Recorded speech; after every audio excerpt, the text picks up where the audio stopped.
Pam Bondi may have walked into the hearing room with her trademark confidence, but that confidence didn't last long. What should have been a ceremonial moment quickly turned into something else entirely, a trial by fire. The room was heavy with anticipation, and from the very first question it became clear this wasn't politics as usual. It was a test of credibility, integrity, and independence. Senator Amy Klobuchar wasted no time setting the tone. The spotlight was no longer on the polished smile Bondi wore, it was on her record, her decisions, and the contradictions that had followed her throughout her career.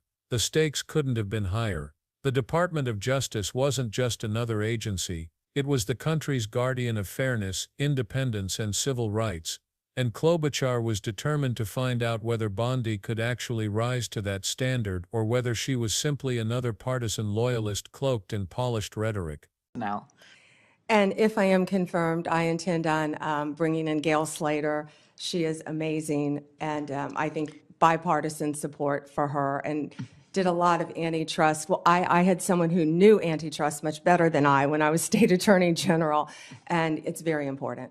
but how Very about important. the resources for the division? It has been, under this administration, the current outgoing one, they have added lawyers and others to it. And my question was, is if you'll continue that? Yes, I was actually looking at the structure of that unit, and if I am confirmed, I've been a little busy. I plan on working with Gail Slater and all the lawyers in that unit. Okay.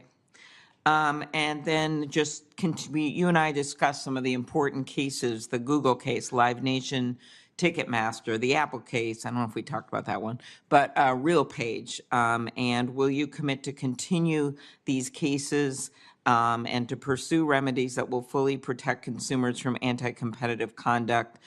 I'm not asking what the result will be. I can imagine you couldn't answer that, but I'm just asking that if you are confirmed that you will continue the work on these cases. Yes, Senator, I haven't looked at those on a case-by-case basis, but I'm committed to that type of case and protecting consumers. And I will look at that and have that unit look at that right away. Thank you.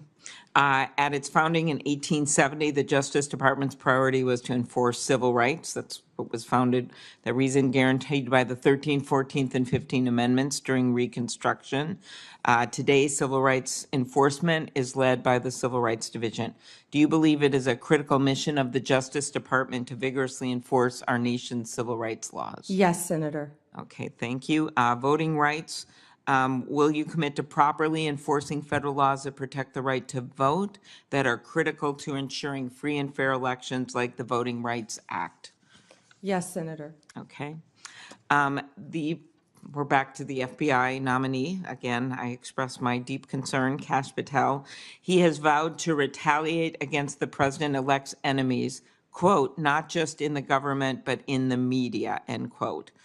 As we know, the president-elect has already sued a pollster in Iowa whose predictions turned out to be wrong, which happens with pollsters all over the place, as we all know. But a free press is essential to our democracy. Reporters must be able to do their job without fear of being investigated or prosecuted. Will you commit that the Justice Department, under your leadership, if confirmed, will respect the importance of a free press? Absolutely. And if the president or depends on who the FBI director is, I have some strong views on that, tries to push to go after the media, how would you respond to that? I have not, clearly he's made some statements, but I haven't talked to Mr. Patel about those statements, but going after the media just because they're the media. From the start, Klobuchar's line of questioning struck at the heart of one of the most urgent issues of our time, corporate power. Klobuchar wasted no time diving into antitrust enforcement. She didn't mince words, rattling off heavyweight cases, Google, Live Nation, and Ticketmaster, Apple, RealPage. These weren't abstract disputes, they were cases that directly affected millions of consumers, shaping the price of tickets, the cost of apps, even the way information flowed online. Klobuchar asked Bondi point-blank whether she would commit to continuing these cases. The answer should have been straightforward, but instead Bondi offered polished assurances without substance. She leaned heavily on advisors, pointing to names like Gail Slater as though invoking an expert's resume could shield her from the core question. Yes, she said she was committed. Yes, she said she would ensure resources were available. But as Klobuchar pressed for more detail, Bondi's answers stayed carefully vague. She hadn't reviewed the cases. She couldn't speak to specifics. She'd look into them later. The contrast was striking. On one side, Klobuchar demanded conviction. On the other, Bondi projected caution, offering little more than platitudes. The larger message became clear: antitrust wasn't just about legal paperwork. It was about whether the Justice Department would stand up to the unchecked power of corporate giants. And on that front, Bondi's evasiveness spoke volumes. But antitrust was only the beginning. Klobuchar then pivoted to the very foundation of the Justice Department itself. She reminded the chamber that when the DOJ was created in 1870, its core mission was enforcing civil rights in the wake of the Civil War. Protecting those rights guaranteed by the 13th, 14th, and 15th Amendments wasn't optional. It was the DNA of the department. So she asked Bondi, would she commit to vigorously enforcing civil rights laws? Would she defend voting rights at a time when they were under renewed threat across the country? Bondi gave the predictable yes. Yes, she said civil rights were critical. Yes, she would protect voting rights. But once again the responses felt like pre-packaged sound bites. There was no fire in them, no urgency, just safe answers designed to avoid friction. For Klobuchar, the exchange revealed something deeper. The real question wasn't whether Bondi could recite the right words in a hearing. It was whether she had the backbone to enforce those rights when political pressure came crashing down, and that test was still to come. That brought the conversation to the heart of the matter: independence. Klobuchar reminded the chamber of a long line of attorneys general who had drawn a firm line against White House interference. Independence wasn't optional. It was the cornerstone of the DOJ's credibility. Would Bondi uphold that tradition? Once again, Bondi insisted she would. She said she would resist interference. She would act as a guardian of justice. But her history told a different story. Over the years, her record had been riddled with conflicts of interest and controversial decisions that raised serious doubts about her willingness to stand apart from partisan influence. The optics were hard to ignore. Bondi presented herself as the guardian of the law, but her track record suggested she was far more comfortable playing the role of loyal insider. The contrast couldn't have been sharper. And then Klobuchar raised a name that made the entire room shift. Kash Patel's name hung in the air like a thunderclap.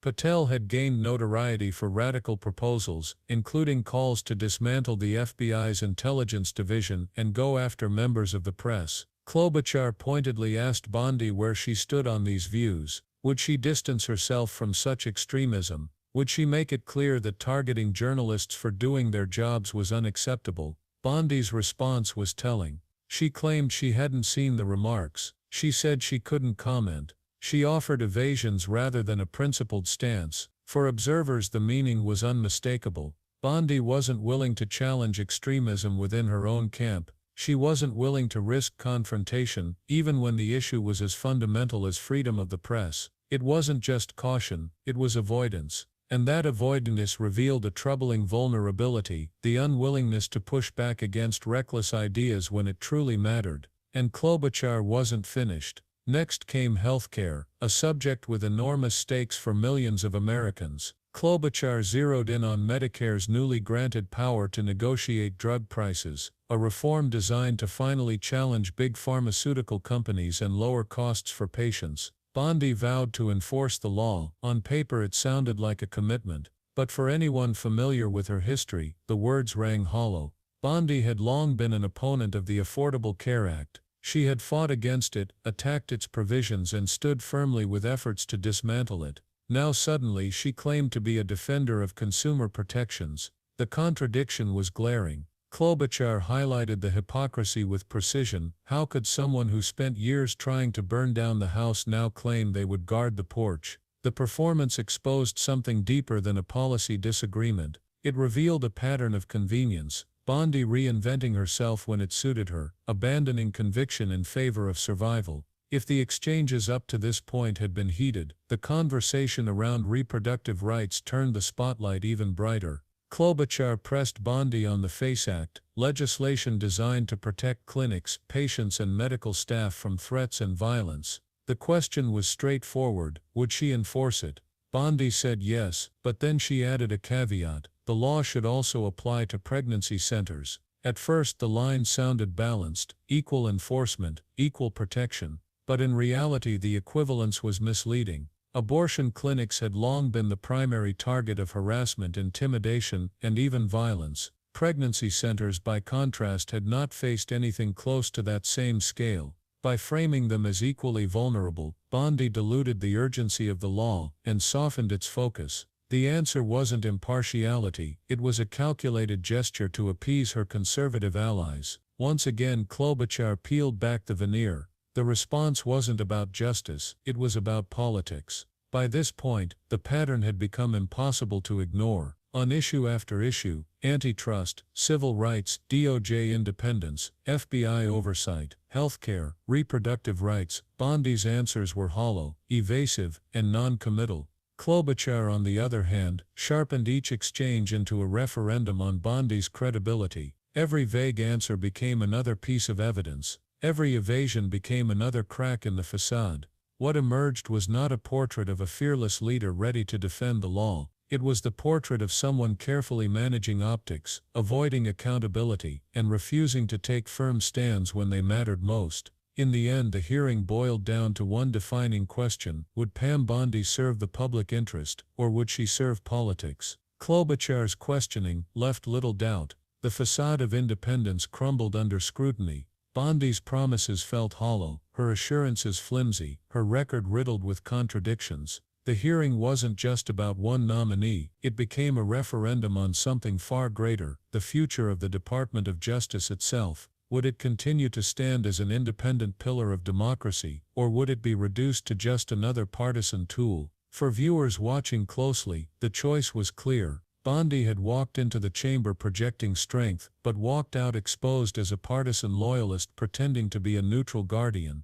And that leaves us with a question worth asking: was Bondi ever convincing, or was this just politics dressed up as principle? Drop your thoughts in the comments, because this fight isn't over. It's about far more than one hearing. It's about whether the Department of Justice can still stand independent in an era when partisanship threatens to overwhelm everything in its path. If this breakdown hit home, don't forget to like the video, subscribe, and turn on notifications, because the next showdown we cover will be even bigger, and you won't want to miss it. Stay sharp, stay informed, and I'll see you in the next one.